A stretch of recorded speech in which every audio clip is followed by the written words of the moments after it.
NCL টি-20-তে চলছে তামিমের রানের খেলা। আগের ম্যাচে দাপুটে 50-র পর এবার হাঁকালেন একের পর এক বাউন্ডারি। বিপিএল এর আগে সব রকম ভাবে নিজেকে প্রস্তুত করছেন এই ড্যাশিং ওপেনার। তবে তামিমের দিনে নজর কেড়েছেন চট্টগ্রামের পেসার ফাহাদ হোসেন ও ব্যাটার মাহমুদুল হাসান জয়। ঢাকা বিভাগের বিপক্ষে চট্টলার জয়ের খবর জানাচ্ছেন পার্থ বণিক।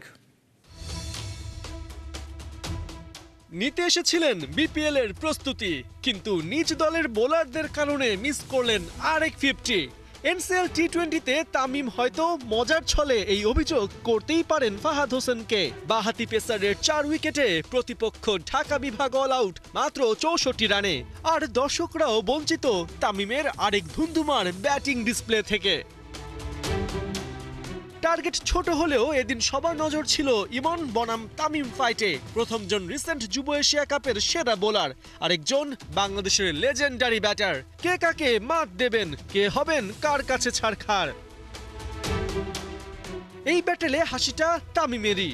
ইমনের দ্বিতীয় বলেই হাকান বাউন্ডারি। শুধু একবার নয়, তৃতীয় ওভারে টানা দুইবার ইমনের বলে 4 হাকান মিস্টার খান। ওই ওভার থেকে আদায় করেন 8 রান।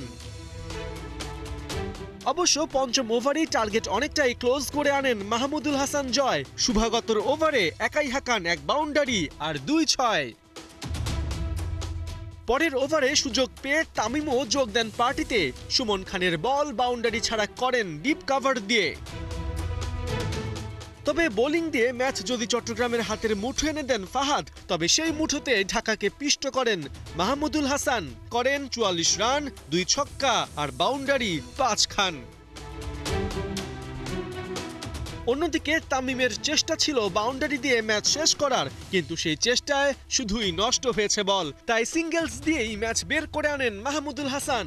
সাথে 10 উইকেটের জয়ে চট্টগ্রামকে আনন্দে ভাসান। তামিমও অপরাজিত থাকেন 29 বলে 21 রানে। তবে এই ম্যাচে বাউন্ডারি দিয়েই রান বের করার চেষ্টায় ছিলেন তামিম। তাই তো 21 রানের মাঝে কেবল 1 রানই দৌড়ে নিয়েছেন। বাকি 20 রান করেছেন 5 বাউন্ডারি দিয়ে। পার্থ বণিক, ৭১।